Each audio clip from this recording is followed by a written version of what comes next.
Hello and welcome back to the Women's Football Chat. Today we're going to be talking about the WSL season and of course the fact that Chelsea have won it. What a campaign we've had, our first year covering it on YouTube. Harry, what a season it's been. It has been absolutely incredible. I've thoroughly enjoyed every single week from top to bottom. We've had so much action, a lot of drama, and obviously the big thing being the title race going right down to the wire. But yeah, what a season. Really, really enjoyed covering it and watching it on here.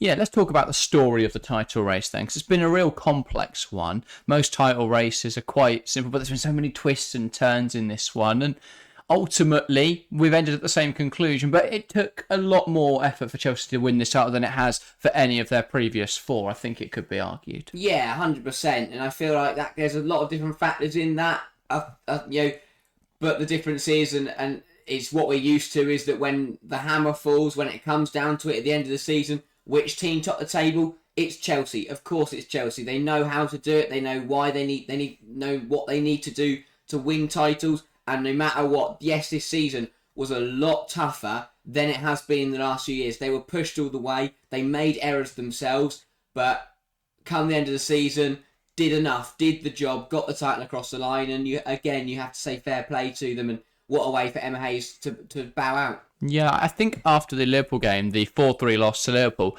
I think a lot of people thought the title race was over, and rightfully so. City should have beaten Arsenal after leading 1-0 for 86 minutes. They should have won that game. They should really be sat. We should be sat here now talking about how City won the league and how Chelsea threw it away. Instead, Chelsea got a little fortunate in there, but you make your own luck in football, because even once that had happened, they still had to go and beat Bristol City. They still had to go beat Tottenham. They still had to go beat Man United. None of those were easy games, perhaps maybe Bristol City. But Tottenham and United especially, really difficult ties. But Chelsea went there and they got the job done. Very specifically in the United game, or particularly in the United game where they won 7-0, wasn't it, in the end? Was it just 6? 6-0, sorry. Yeah. Yeah, I had an extra goal in there. But yeah, incredible performance from the Blues. And it feels surreal in a sense, because I remember sitting on stream, we covered the Chelsea-Liverpool game, and sitting there going, well, it's over. And it was quite a solemn atmosphere, quite a solemn mood to chat. But now we sit here, a couple of weeks later, in pure jubilation. And what a turnaround it's been. So did City bottle it? I think would be my question. I don't think so. City, they lost as many games as Chelsea did. They matched Chelsea's record all the way. City couldn't have done anything better. They matched Chelsea all the way, apart from a few goals. Yeah, exactly. And that is how harsh it is. Chelsea obviously gave them a massive chance by losing to Liverpool, but when you look at it technically, they lost the same games, they drew the same games, they won the same games. So for me, they didn't bottle it. It's not like they had an extra loss in there, an extra drop of points. They both had identical records, and to be honest, City will feel very hard done by that. They've lost this down to goal difference, but fair play to them. I don't think they bottled it. They gave it everything they had. They took Chelsea to the final game week. They settled it, as I said, with a few goals, and that was it. City could not have done much more, and to lose a title in such a fashion must be so horrible. But for them, I think you have to reflect, and it was a season of improvement. It was a very, very strong season from Gareth Taylor's side. And yes, they didn't win the league, but I think they can hold their heads very, very high, because they had a phenomenal campaign. Yeah, I completely agree. I think that the fact they lost on goal difference is indicative of a title that could have easily been theirs. Ultimately, on the final day, could they have done more? Definitely so. But you can always look at every game this season and say, well, they could have got a few more goals here. They could have finished off a few more chances here. What if Khadija Shaw had remained fit? Would they have won the Arsenal game? What if Raw had stayed fit? Would they have won more matches? You could look for every possible scenario, but you could do the same for Chelsea. So I don't think City threw it away. The only thing I would say is the fact they took 4 points off Chelsea, there'll be a lot of frustration that they didn't then go and do anything, because they lost both their games to Arsenal, and that was the difference. Because they both dropped points. Chelsea dropped them to Liverpool, City dropped them to Brighton. They were flawless in every game apart from when they played each other and apart from when they played Arsenal. But the difference is City lost both games against Arsenal, while Chelsea only lost one. They won the other, and then obviously that cancelled out the fact that Chelsea lost to Man City. So I think there'll be a lot of frustration there, because City definitely should have won that game at the Joey. Black Stenius came on, had that impact, and City crumbled. If they drew, if they just held on at 1-1, that they would have won the league. And that must be a very bitter pill to swallow for Man City to know that they shouldn't have lost that game, but B, if Black Stenius had only scored one of her 2 goals, City would be champions right now. And that wouldn't be unfair to say at all, because if it had been the other way around on Sunday, then again it would have been a fair result, and that's that's what is so frustrating when it is so close. It either way around, whichever way around it was going to finish, it was going to be the fair result. Yeah, I think you can, again, no, you could say, oh, well, what if City held on? We could do that for so many games. You could say, well, what if City beat Brighton of all teams? They really should have won that game. What if City won the other game against Arsenal where they were probably the better side? Keating made an error, I believe, in that one, and Arsenal scored from it. Again, I think it was Black Stenius. So, yeah, plaudits to her. But you could also, you make the same argument for loads of different teams. You could say they should have held on against Chelsea at the Joey Stadium back in November, I think it was. So, again, you could look at it so many different ways. For me, yes, City will feel hard done by. Ultimately, that's the way the cookie crumbles sometimes. Chelsea got the goals, they did the business, and they got a lot of goals, to be fair to them. 7 against Manchester United is no mean feat. So I keep saying 7. But yeah, 6 goals against United is no mean feat. And ultimately, City weren't good enough on that hard day against Aston Villa, to be fair. They've only won 2-1. That's a game they could have easily got a whole lot more from. So, yeah, there'll be frustration there, and understandably so. But for me, the title race would have been deserved, and whichever of the two sides claimed it. But yeah, let's talk or have a look towards. Actually, before we look towards next season, I want to talk about Arsenal. How did Arsenal? What happened to them? How did they fall apart? Yeah, I mean, they just lost momentum as the season. When it came to that crunch time in the title, they lost that game to Chelsea at Stamford Bridge in quite embarrassing fashion, and then it was poor result after poor result. There were silly draws in there. They'd already lost previously, think Liverpool on the opening day. And that's the problem with Arsenal, is that when it mattered, or when they just dropped points when they really shouldn't have. As you were saying earlier, Chelsea, City, they only, apart from the one City, the Liverpool and Brighton games, they only dropped points at Arsenal and each other. Problem with Arsenal is they dropped points at Liverpool and at West Ham and at other side, United, Tottenham. Arsenal dropped too many points this season against sides that they should have beaten, and that was why, come the crunch time, come the end of the season, they weren't in the title fight, and that'll be disappointing because they are such win.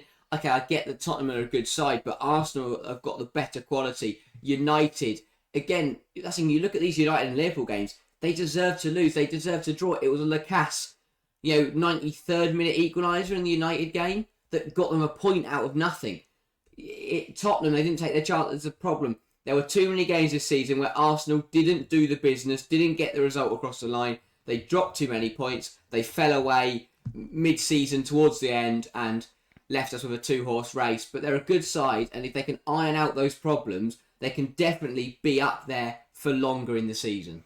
Yeah, I think a lot of Arsenal's issues this season have come from their wastefulness, and I think it was most poignantly notified when they played, I think, the Tottenham game and the West Ham game for me. The Tottenham game come just after they'd beaten Chelsea 4-1. Yeah. And they really should have been riding that high, and they should have beaten their local rivals. Instead, they couldn't finish any of their chances, and Tottenham were clinical. And that was the key difference. That's why they lost that match. And of course, the West Ham game on the turn of the year was a weird one. But let's not forget that they led after 10 matches. After they beat Chelsea, they led the league.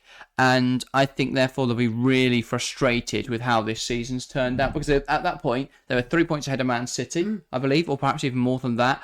And they were level on points with Chelsea. Yeah. So, I mean, yeah.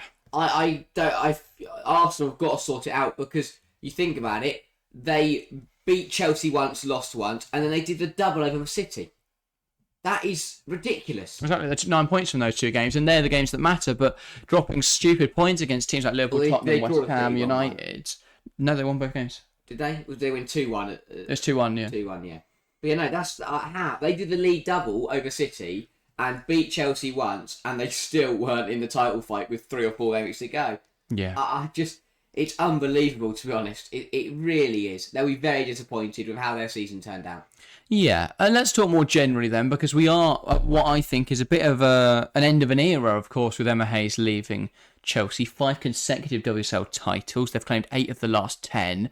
It's been an era of dominance for Hayes' Chelsea, but she is leaving now. What legacy does Emma Hayes leave behind? I mean, it's absolutely incredible. It's one of a kind. The work that Hayes has done on and off the pitch for Chelsea and for women's football is absolutely incredible. I mean, as I said, there's nobody like her. No one has committed the same work and the same effort into the women's football landscape that Emma Hayes has. And obviously, she's represented that off the pitch at numerous times and represented it on the pitch with trophies and trophies and trophies. It's an incredible career. I mean, her trophy cabinet is stacked full. Absolutely incredible. What an incredible manager. And it is a big thing. That legacy that she is now leaving, she's ending, it's a very, very big one. It's a tough one to leave, to be completely honest. When you are someone like Emma Hayes, who is winning so often and loves being part of the game so much, it's a hard legacy to leave behind. Yeah, I think that understandably she was emotional as she departed, and I think it's going to be interesting to see how Chelsea deal with the change, because Emma has been such a figurehead for that team and such a crucial part of it, and obviously a lot of it comes from the people she's employed to operate in certain roles, the system she's implemented, the culture of winning that she's cultivated amongst the playing squad. But that figurehead, that voice of reason at times, of discipline at others, of motivation at times, or beration if it's needed, that figure's not there anymore. And of course there's going to be change with that, and it looks like it'll be Sonia Bonpastor who will come in with her own style, own system, own identity of what she wants her side to look like and play like, and that's going to take time to adapt to, you would imagine. So is there an opening next season? Could somebody take the crown off Chelsea? Yeah, and I think you can actually talk about this for the whole league. There's a lot of unknowns going into next year. You have your 5-time now back to back champions, having a new manager. Had to get that in there. Yeah. You've got City, who are going to come back fighting, and because they will feel like they deserve the title. I feel City's an unknown as well, given the links away from the club for Lauren Hemp and Chloe Kelly. If they lost those two players, 100%. With Shaw and Ward both out with long injuries, they could look like a completely different side at the start of next season. So, real unknown situation there as well. Yeah, and I mean, Arsenal losing Miedema, that they're going to have a bit of reshuffle. Idabel's still a bit hit and miss. United, God knows what's happening there at the moment. Tottenham are coming through. They're on the up. They're flying. You've got Leicester, who will be under new management. Yeah, my comment on Tottenham, though, would be, if you look at the FA Cup final, there's still a lot of work left. But who knows what they can do over the summer. Obviously, and then at the bottom of the league, you've got Leicester, who will be under new management or will be kept under by Jenny Foster. You've got Brighton as well, who will bring in a new manager. And you've got Crystal Palace, who, for me, could come into that fight in the bottom half and really mix things up. Could we see a surprise champion? But could we also see a surprise in terms of getting relegated? Yeah, we've also got, you've mentioned Villa there, who of course will be without Carla Ward next season. So that's going to be a really interesting one. Got a bit of a controversial take on Miedema leaving, because I don't think she's had a particularly good campaign. Now, a lot of there'll be two ways you can measure whether this is going to be or whether this has been, once we get somewhere in the season, we can look retrospectively. There's two ways you can decide whether this has been a good idea to let Miedema go. One is, how are Arsenal doing? And the other is, does she go to Man City and does she do well there? Because if she goes to Man City and she puts up the numbers that we could see her put up, then obviously Arsenal will regret the decision to let her go. But I'm not so sure she will. I'm not sure whether she will. We don't know what City are going to look like next season at this rate. So it's difficult to say. And Arsenal, if I'm being frank, she's a fantastic servant and obviously a magnificent footballer, but they can't start both her and Russo, and you're not selling Alessia Russo, who's just joined the club. So it felt inevitable that Miedema was going to have to leave eventually. So I understand why Arsenal fans are frustrated, but two players of that quality can't coexist in a side like that. I don't think Blackstenius will go now. I think she seems to be happy playing back up, and it would be silly if Arsenal were trying to force her out the door.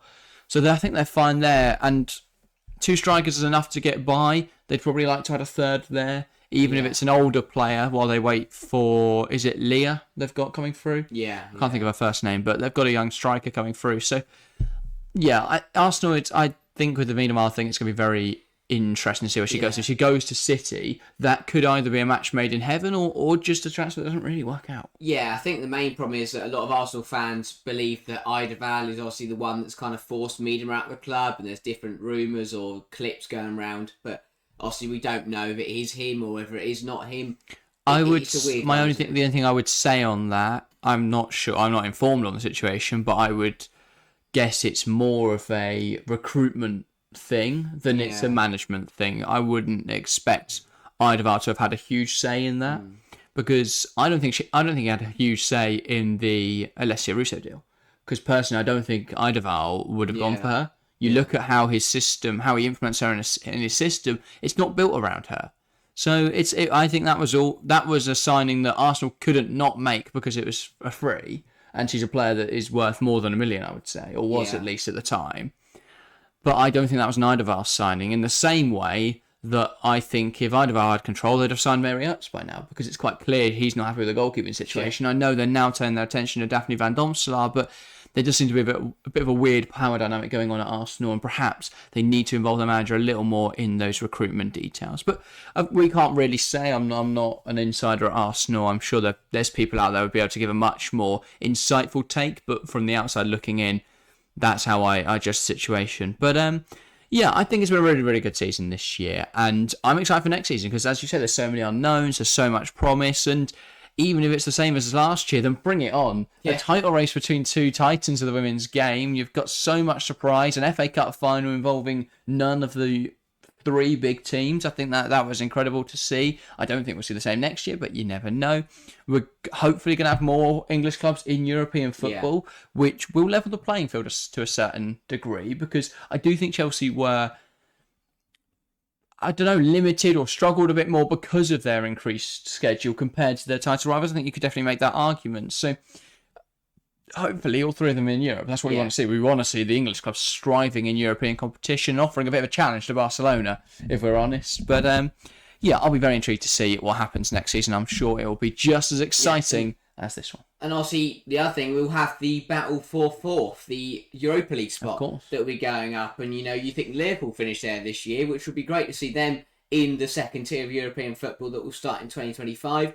But Tottenham will be going for that spot. United, one of the big teams could fall. Who knows? It is going to be a really, really good season next season. I've got a feeling. Hopefully so. And of course, we'll be back for even more next year. We've really enjoyed this first year on YouTube with this channel, and we're going to be doing even more next year. So yeah, look out for that. More live streams, a bit more content, all that sort of stuff. So look out for that next season. But that's everything from us for this week and for this season as a whole. Of course, we've got the Champions League final coming up this weekend. Then we're into our summer schedule where we don't really know what's going on at the moment.